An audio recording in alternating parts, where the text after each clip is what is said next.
Please subscribe.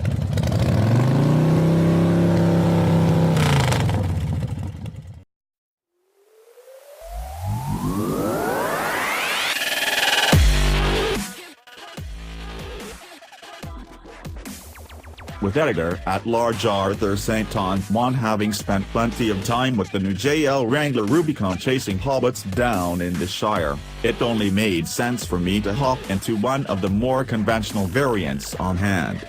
And so I hopped into a 2018 Jeep Wrangler Sahara Unlimited, which struck me as the variant most likely to be chosen by the vast majority of people to buy Wranglers not for rock crawling but things like Costco parking spot trawling. While the Wrangler made no claims to a significant share of the mass SUV market prior to arrival of the four-door JK Unlimited, it's the model that's powered most of its growth. Wrangler sales jumped almost 50% from around 80,000 to almost 120,000 when it was introduced in 2007, and the JK's popularity exceeded the TJ's even during the depressed recession years of 2008-10, peaking in 2015 with more than 202,000 sold in the US alone. With SUVs being far more popular in 2017 than they were in 2007 thanks to the rise of the crossovers, the competitive landscape is more complicated, and the potential customer pool is much larger. Enter the JL Sahara.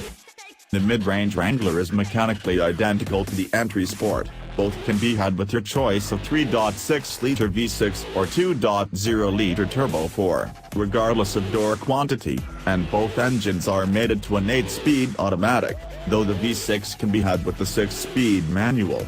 Where the two differentiate are fancy frills like power windows and door locks, which the Sport goes without. On the two-door Sport, you can even skip the AC.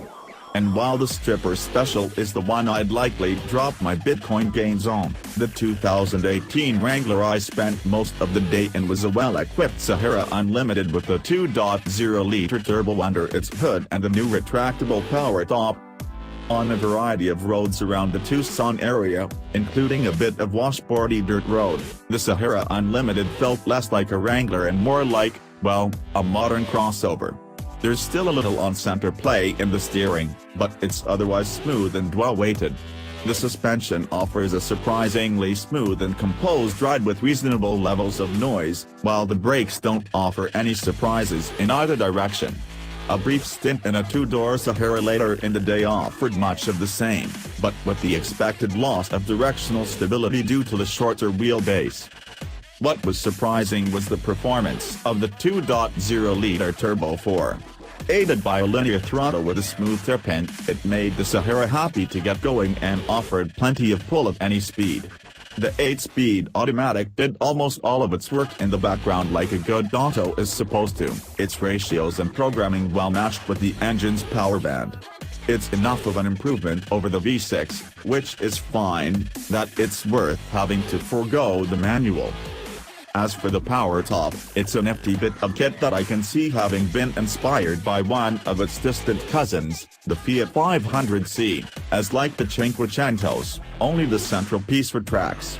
With the full doors in place, it's not an entirely open-air experience, but you get a lot closer once you remove the cargo area side panels with simple twists of easy-to-operate latches. Half doors should become available in 2019, in the meantime, you can also just yank them off. Unfortunately, no such luck for the rear glass of this setup. But you can fold the windshield, which is no longer a semi-Herculean undertaking requiring the better part of an hour and a half. The number of bolts that have to be removed has shrunk from 28 to 4, and some of the Jeep staff boasted about being able to complete the task in about 5 minutes. General creature comforts are much improved as well. Interior material quality and fit is as on par with even the fancier Grand Cherokee, and some bits almost felt premium, while the latest Connect iteration offers a much higher and crisper resolution than before. Several annoyances of the JK were expunged in the refinement process, such as the push-button door handles and non-stay doors. With the JL, you can easily open the much lighter aluminum door with one hand by simply pulling on the handle, and you won't have to worry as much about it crushing your shins afterward. The Sahara off-road experience was kept to a basic dirt trail on the approach to a hilltop site where Jeep had some Rubicons prepared for us to hop into. The Turbo 4 is excellent for crawling, offering the sort of predictable and smooth power delivery needed to keep everything shiny without worries about atmospheric loss at altitude. I wouldn't take the Sahara on the technical rock trail they picked out for us to crawl over simply because you'll be charging sands lockers, but it's not unhappy and moderate off pavement. It'll certainly get you and your surfboard down to the sand at San Onofre without complaint, which is as far off-road as most of these will ever go. And make sure you check the box for the optional limited slip rear differential if you get snow or plan going to it. Despite all of its additional refinement and polished looks, the 2018 JL Wrangler will not be mistaken for anything else by anybody.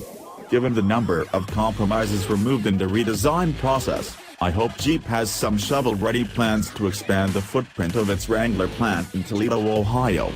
The JL Wrangler is an excellent all-around vehicle that also meets all purist expectations and stays true to the brand.